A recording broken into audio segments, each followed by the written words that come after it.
Hi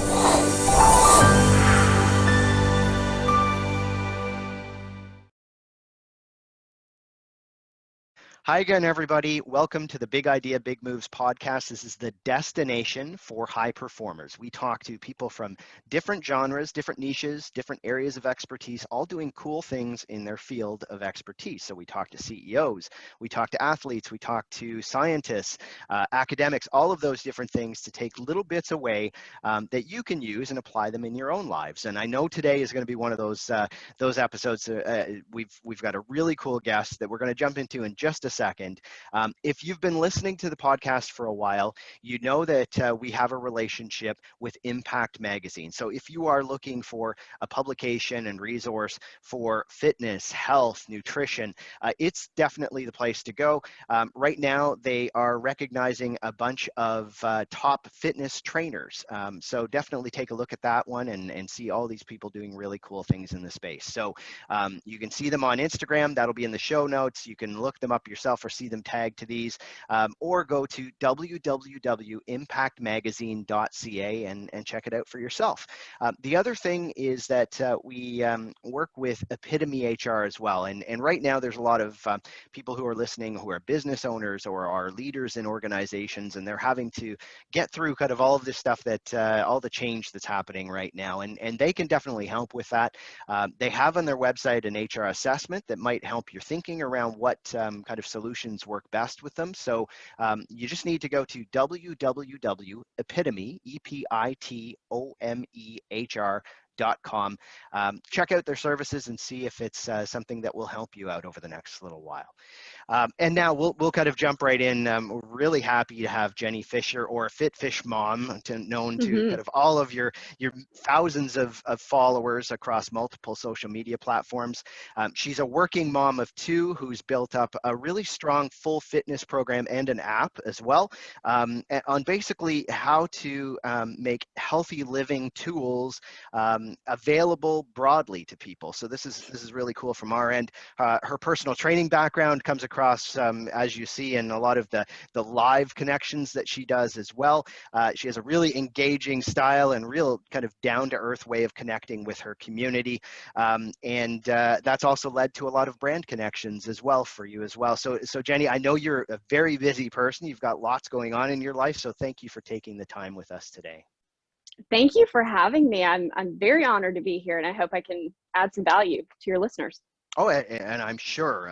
So maybe the first thing to start with a little bit, Jenny, is that I mentioned that you're really busy, but it's because you have a family, you've got a job other than just what you're doing here as well. Young kids. Where did this idea of kind of being able to do that, the kind of fitness, and it's not really a side hustle because you've become quite big in it, but how did that whole kind of journey start for you and to get you where you are today with that? It was kind of a lightning strike thing. I've always been known around my circle of friends for being, I used to personal train in college. I've always been into fitness. I was an ex-athlete and all that. So I would have friends always engage me, can you show me how to modify this? Can you show me what I need to do at the gym? Can you tell me what kind of diet you would advise me to do? And after being asked that so many times, it was one of those times where my husband was traveling for work, which he often did before quarantine. Yeah. And I'm sitting there with my thoughts, and I'm like, I should really use social media and put out little 15-minute workouts for my girlfriends. I think they'd have easy access to it. I can make it super easy, and it would take no time to film and put it up. So that's where the idea came from. And started posting, was very consistent with that. And after like a month or 3 months, I had, 500 followers really quickly. And I'm like, wow, apparently people really like this kind of, fitness, and they like being able to get on there and do it really quickly. So I just kept going, and organically it grew from there. And I've listened to the people that are supporting me through it, and I've taken their advice on things I could change or offer, and that's where it's gotten me to be now. Yeah. Which is now I have an actual company and a program out of it. So yeah, it's just an organic 3-year growth, and that's why I'm here now. Yeah. I would think a big part of your community and followers are busy moms like yourself. Have you Yes. found that? Why do you think it resonates so well in it's specifically for yourself? I have I have pondered that a lot of why people are so drawn to what I'm doing. And because there are thousands of people out there offering free fitness workouts and things like Yeah. that. And I do have this tight community of 60,000 people, but it's tight in the sense that we kind of are going through the same thing. And I think I put it out there what I'm going through, and people are like, oh, it's not just me. It's, even somebody who is as fit as Jenny is going through these things. So she can do it, maybe I can do it. And I think that I have a uniqueness because I am a full-time medical salesperson. So I'm on the road. I have two little kids. I've got a husband of 15 years. And I have these responsibilities that I have to take care of. And now I'm in the fitness industry part-time, but before that I really wasn't. And I was still able to manage all of this and still be very fulfilled and balanced. So I think that the fact that I was able to do that without having a career where I had to go into a gym every day, Yeah. um, there is a difference there because I used to be a personal trainer. I lived in the gym. I had no reason not to work out every day. And I'm coaching people about this all the time. So of course I need to live it. So for somebody to see a woman who is doing her job, taking care of her kids, responding in a positive way with her marriage and all this stuff and still being able to balance it, that's what I'm trying to offer. And I think that's what they're getting. And you mentioned there the pandemic and how some of those things have changed a little bit. Mm-hmm. Has that been an opportunity for you? Because in many ways, how you present this program is more in tune with working out from home and maybe doing things a little differently than before. Have you found an uptick from that? Has that been an opportunity rather than the opposite for you? Jamie, it's funny you say that because if it wasn't for the pandemic, um, I don't think I would have a program. And the Yeah. reason I say that is because I've been certified for group fitness training for years, but I did I would occasionally sub at my local gym just for fun because I love that outlet of being with a group of women and doing that. But my time restraints did not allow me to take on a full-time class. Yeah. So with the pandemic hitting, I was Strong Magazine is a women's fitness magazine, and they have women to watch, their top women to watch. And I was asked to be in their magazine as a woman to watch. And then quarantine hit exactly when that article came out.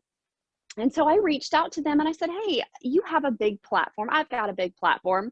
What if I did live workouts for you guys? And they were like, yeah, actually, we're starting to do that. So we would love for you to be a trainer. And I realized through that experience that I had a gift for communicating to people, and I didn't have to be in a class. I could actually do this virtually, and people were really, really connecting with me. And so I just, I'm one of those that I take my feedback and I sit with it. And I really just think about everything that's going on. And it was telling me I needed to do something with that. So I started doing Zoom workouts for people, and they responded to that. And yeah, because of that experience, I was like, okay, I have a calling to do this. Let me answer it because I've got so many people asking me for it. Yeah, and such a cool thing that something that for a lot of people has been very devastating has actually created opportunity in other ways if you're able to see them as well, right? Um, Yeah. one of the things is that, and maybe going along with that is there are a lot of people who are struggling with, if they've got kids maybe at home and having to, help them get through school and virtual school and things like that. How have you tackled some of those changes and challenges for yourself? Knowing that you've probably gone through some of those things yourself as well.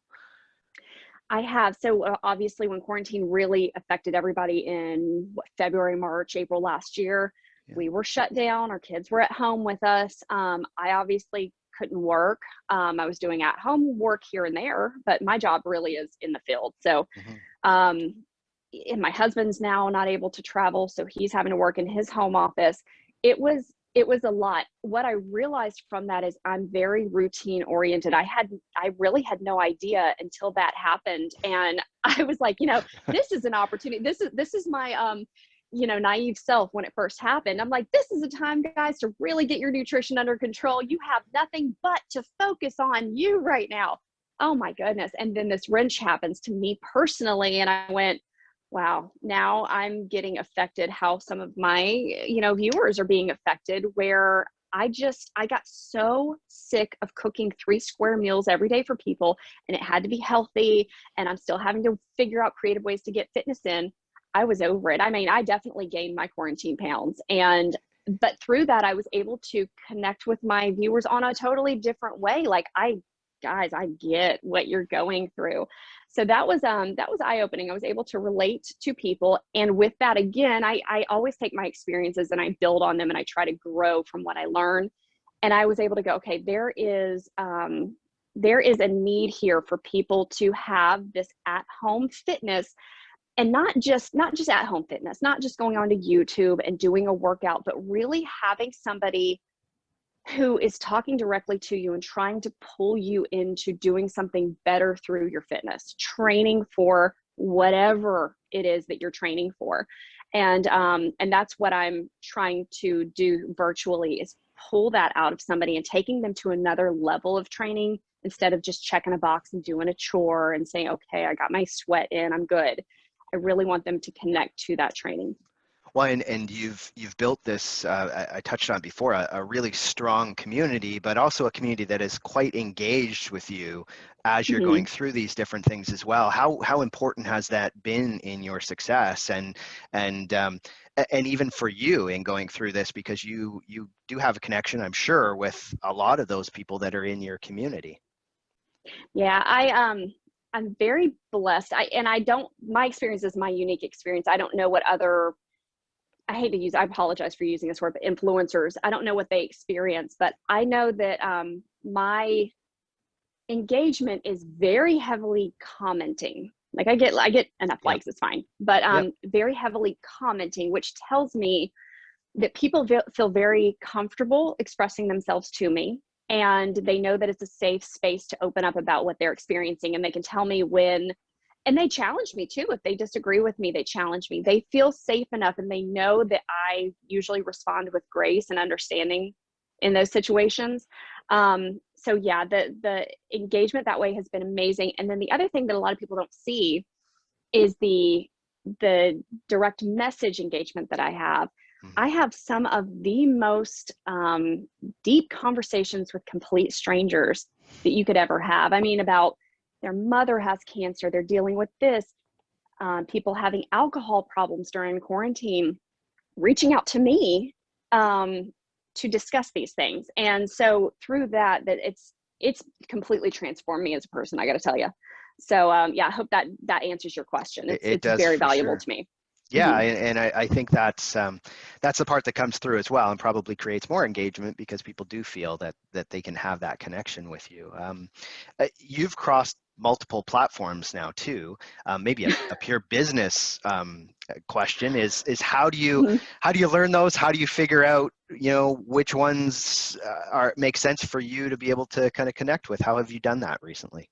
That's a great question. I don't have a lot of time to invest in figuring out the new social media stuff. Yeah. So I might not be the greatest person to ask that question to, because I will throw something at the wall. And if it seems to stick, I'm like, okay, that's my corner. That's my lane. I need to go down that lane. For example, I tried Pinterest, and Pinterest is you got to constantly be publishing stuff on there to get any kind of traction. Got no traction. So I'm like, okay, next. I tried Twitter for a second. I'm like, okay, I like to talk a lot, but I don't feel like I can be succinct in 142 characters or whatever it is.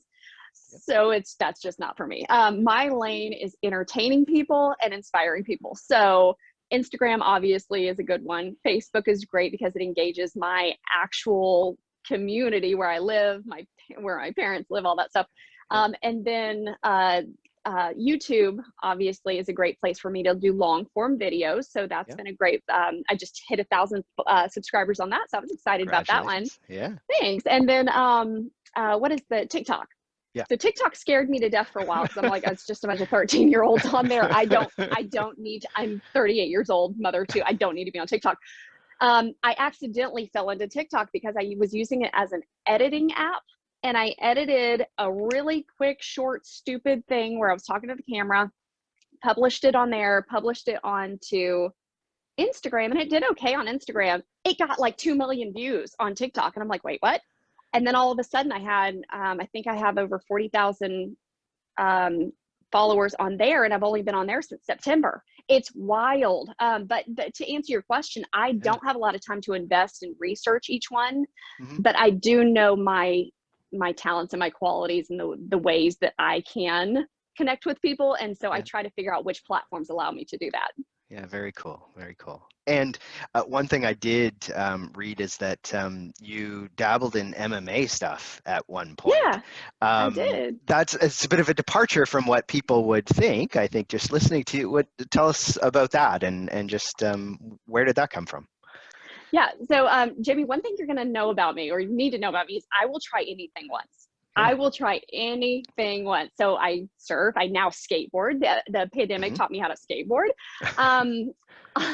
But so the MMA thing is very unique because my husband and I were in Alabama for 5 years. Right after we graduated from North Carolina State University, we moved down there to pursue sales jobs, both of us.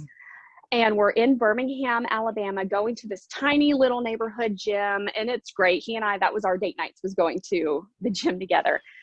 But we wanted to do something else. I heard about this program called CrossFit that started coming up. There were maybe 2 boxes all in all of Birmingham. And I'm like, let me go way across town, and I'm going to take a demo class and just see. And he said, well, I found this MMA gym right down the street, and it looks like something I would like. Maybe you should try it too. It'd be good for your self-defense. And I'm like, no, that doesn't, martial art does not even sound like my thing. So he was like, okay, well, you go do that. I'm going to go do this. He loved it, signed up immediately. Yeah. I went to CrossFit, and the coach, and maybe this is a bad sales thing from this guy, but he was almost too enthusiastic to have me join because he was like, oh my gosh, like I've never had anybody just come in, take one class and do that well before. He was like, you beat all the guys and all the women today, because I was like the last one to go. Yeah. And I kind of left, like I was like, wow, I was really good at that. But then I was like, am I at my the top? challenge? Yeah. Like, how am I going to be challenged here? This isn't what I want. I don't want to come in as the top person. Yeah. So because of that, I went to my husband. I said, you know what? Let me go to one of these MMA classes with you and just see how it goes. So I walk in. I'm the only girl in this nasty garage gym. I mean, it was just dudes, testosterone. And I was like, okay, I'm nervous. I'm the only girl, and my husband couldn't come with me. I had to go by myself because of our schedules. And I left going, that was challenging. That is something that I can learn something from. Yeah. And after that, I was hooked. So I never wanted to actually compete. They kept, you should compete. You'd be good. You should compete. I'm like, no, this face, I can't mess up for sales. So, but what we ended up doing is we would go in and we would help train the guys that were training to go to UFC or training for Golden Gloves or something like that, because like I was so quick with my head and stuff like that. They would put me with guys that needed to practice with that kind of movement. So I would spar with them, and it was I thrived, and haven't been able to find anything since I moved to Charleston, South Carolina, but loved every minute of it. Yeah, well, and I'm sure it added to everything that you do beyond that as well. So it taught me a lot. Thing. Yeah. Yeah. Now, one other thing is that I know that when you told a story recently about when you started your sales job, and when you started that, and how you had this feeling that, you know, when you were traveling around, that your peers and clients expected you to, because of the type of work you do, about being, you know, making sure that it looked like you were extremely fit with how, like that you were eating properly and all of those things. But what you were ending up doing, from what I understand, is kind of under eating and doing things that you didn't want to do, but having to do it in private. And I think that's probably a Mm-hmm. pretty relatable story for a lot of people who do those similar types of jobs. Can you just tell us a little bit about that? And how did that direct your current approach to fitness and wellness overall? Oh, wow. Yeah. So the post was about, and I'll be very candid because, I put it out there and people did relate to it, which I'm very thankful for.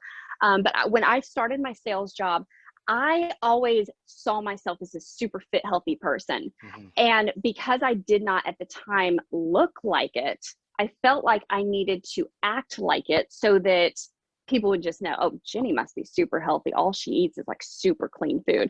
So when I went to these training groups that were like 3 weeks long, I would just eat salads and I'd have a chicken breast with some broccoli or whatever. And just that restriction, to be in front of people and to look perfect really got to me. So one day I remember going back to my hotel room. We had a free night and I went and ordered from this restaurant. It was probably 2,500 calories worth of food and I ate every bit of it and I felt awful. And I ended up purging it, which is something that you're like, that's not me, that I would never do that. And I did that to just relieve myself. But because of that, then I felt awful about myself. And it was this vicious cycle. And I think that what I've learned is that the restriction, first of all, is such a negative feedback because you end up resenting everything that you're doing. And then when you find that moment of weakness, you totally just undo everything you've been working for. So that is why now my platform is balance and moderation. I'll get there. Balance and moderation. So instead of restricting yourself, I find it's a lot more important to set your goals on athletic things or some other goal that's not aesthetically tied. Because when you're only thinking about losing weight or losing body fat or something like that, you want it instantly. You want to see it. Otherwise, you're not going to be motivated to do it. So what I try to do is get people to focus on, okay, let's take a box jump, for example. I can only do a 12-inch box jump right now. I would love to get to 20 or 24 inches eventually. Let me work on that. Let me do the things that I need to train to get there. And what you'll find is if you're actually focused on that goal and you're seeing those improvements, you're motivated to go and do those things.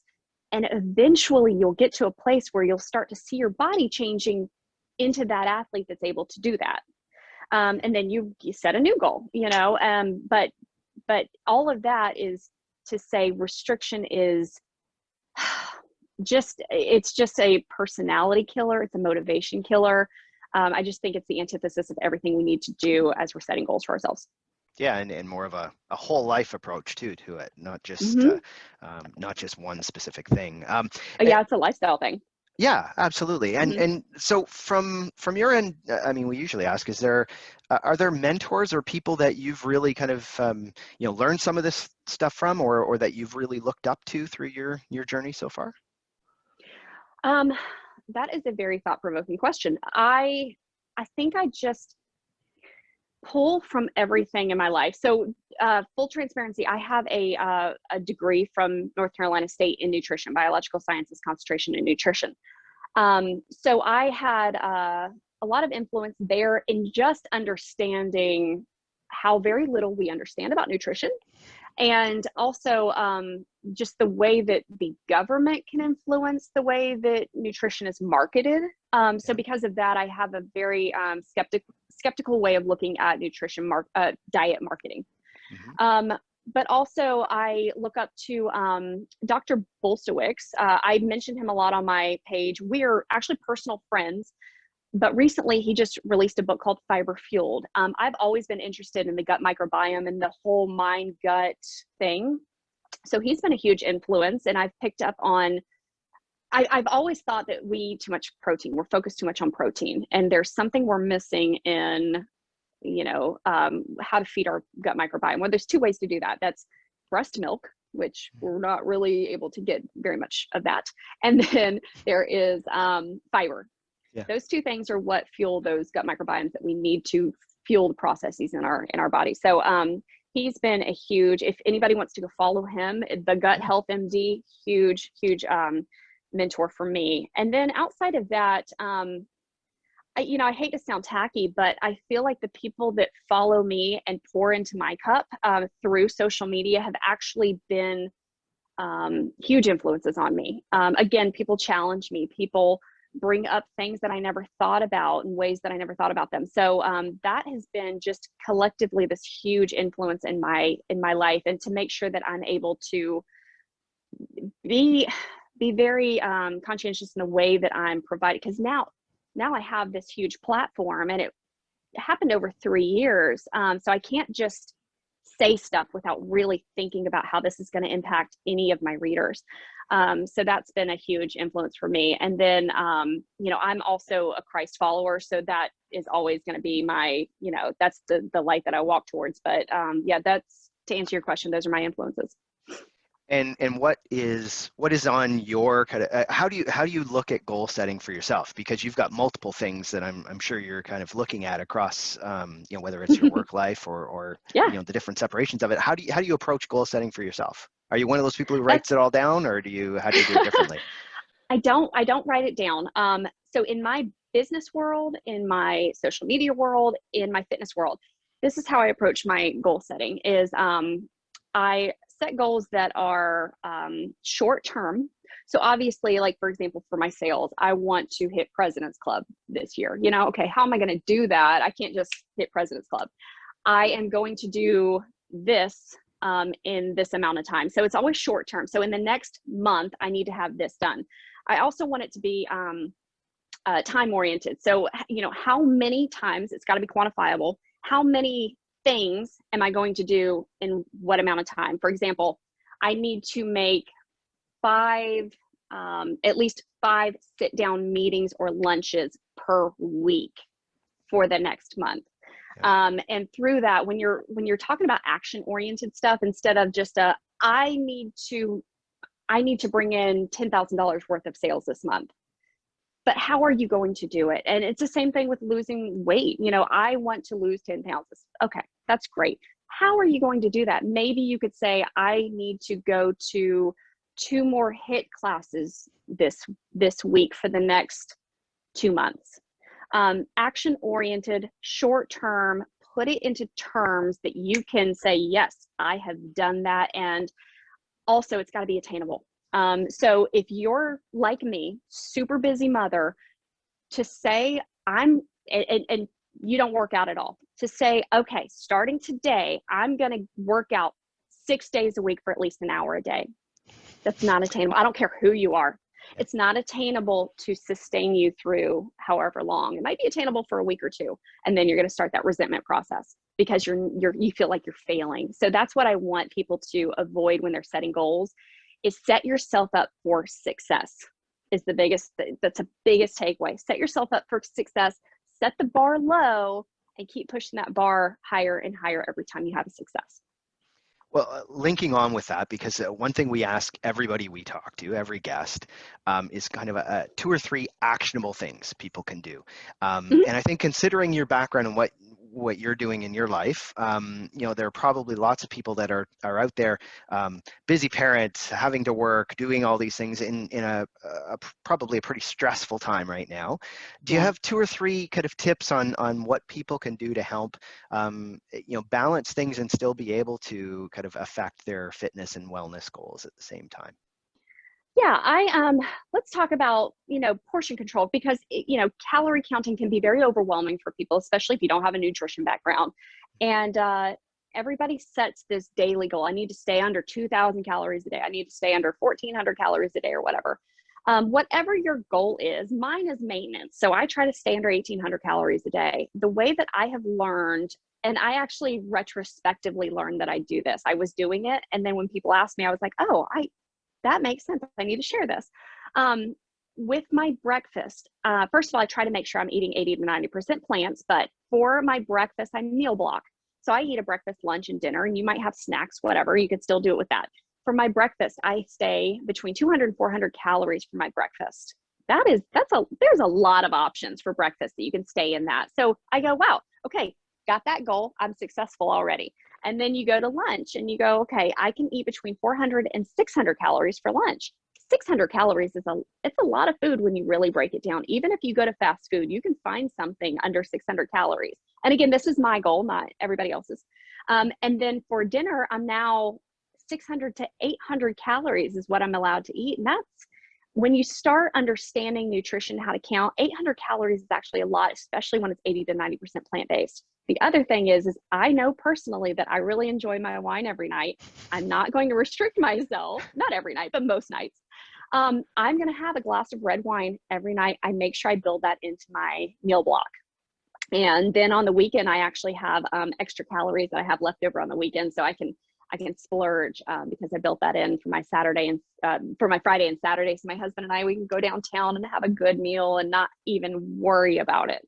But meal blocking has been a huge tool for me. So I hope that might help somebody out, hitting those little goals that add up to those big goals. And you're right, they kind of connect in with a lifestyle that's not going to make you resent it. So that allows you to be successful as well.